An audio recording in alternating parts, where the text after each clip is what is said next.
Hey folks, welcome back to Failure at Retirement. So, failure likes to change it up every once in a while. Those who've been here for a while know that. I'm going to do something a little different today.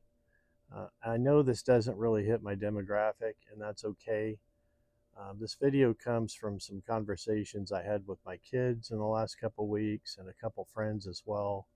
Kind of sparked the idea for this video. What this is about is I want to help you. I want to help you improve your life. And so, how do you go about doing that, right? And this isn't going to be some big long thing that you got to pay for. Appreciate it, even if this isn't your thing, if you're too old for it, whatever. I think this can help everyone. And I would appreciate it if you stayed tuned in for a little bit. So, life, like, how do you do life better, right?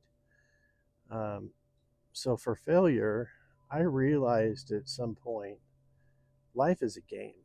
Life is really, in many ways, nothing more than a game, right? It's a big social game, working game.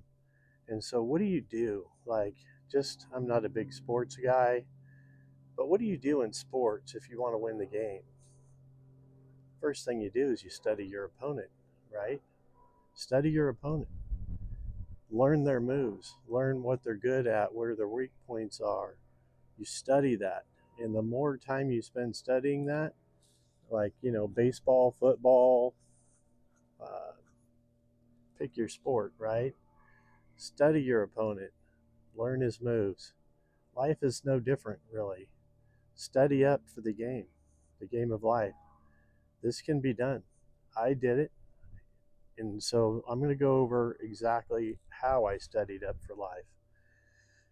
So, a guy, failure, he just worked blue collar jobs, fabricator, millwright, farming, for a lot of years. And then I got a job in sales in corporate America.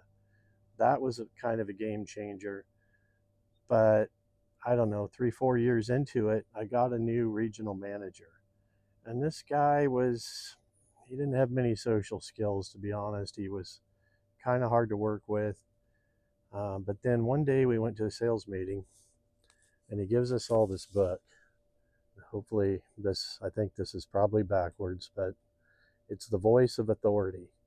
10 communications strategies every leader needs to know. Okay. So I read this book, and first I'm like, great, homework assignment, right, for my job, just what I want. So I read this book, and it gets me to thinking, it's a really a pretty good book.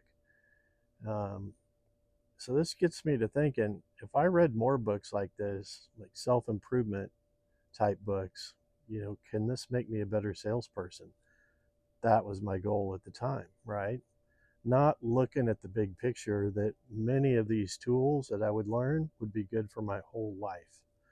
Okay. So then, I don't know. And this is 20 years ago, roughly, maybe a little past 20 years ago.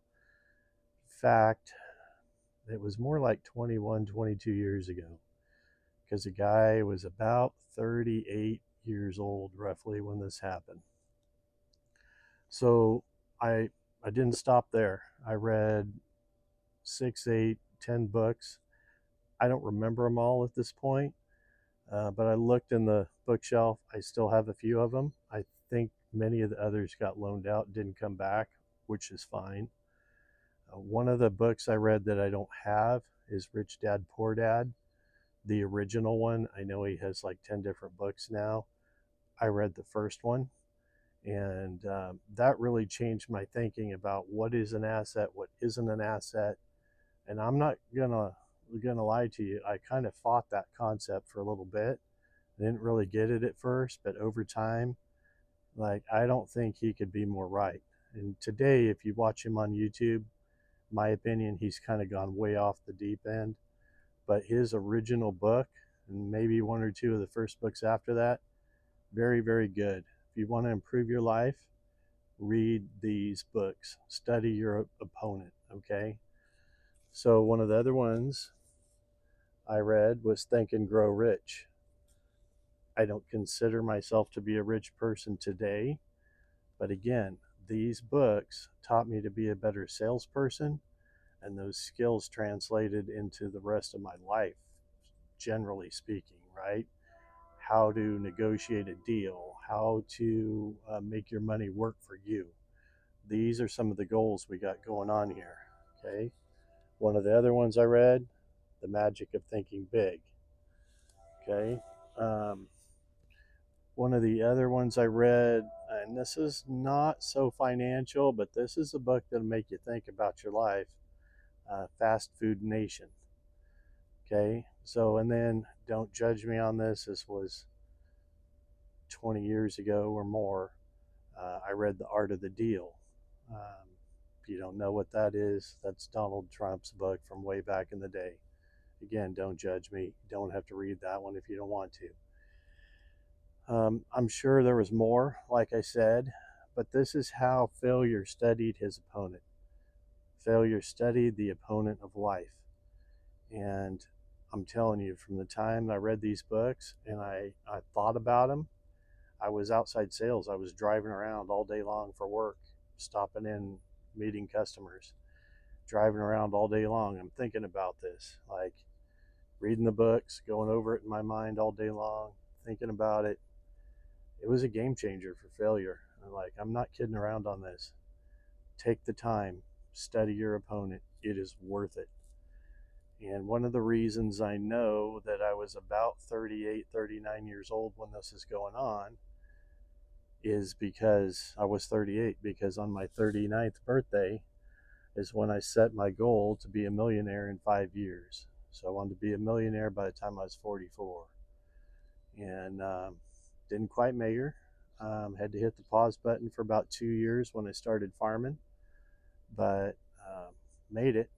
So um, total game changer for a guy who was basically just working the trades and trying to struggle and to make a living for his family. And this is how I bettered myself. I studied my opponent. I mastered the game. And again, I'm not a financial advisor. I'm not a psychologist, but there are books out there that are interesting to read that will help you improve your life, be financially more successful, be maybe a better family person.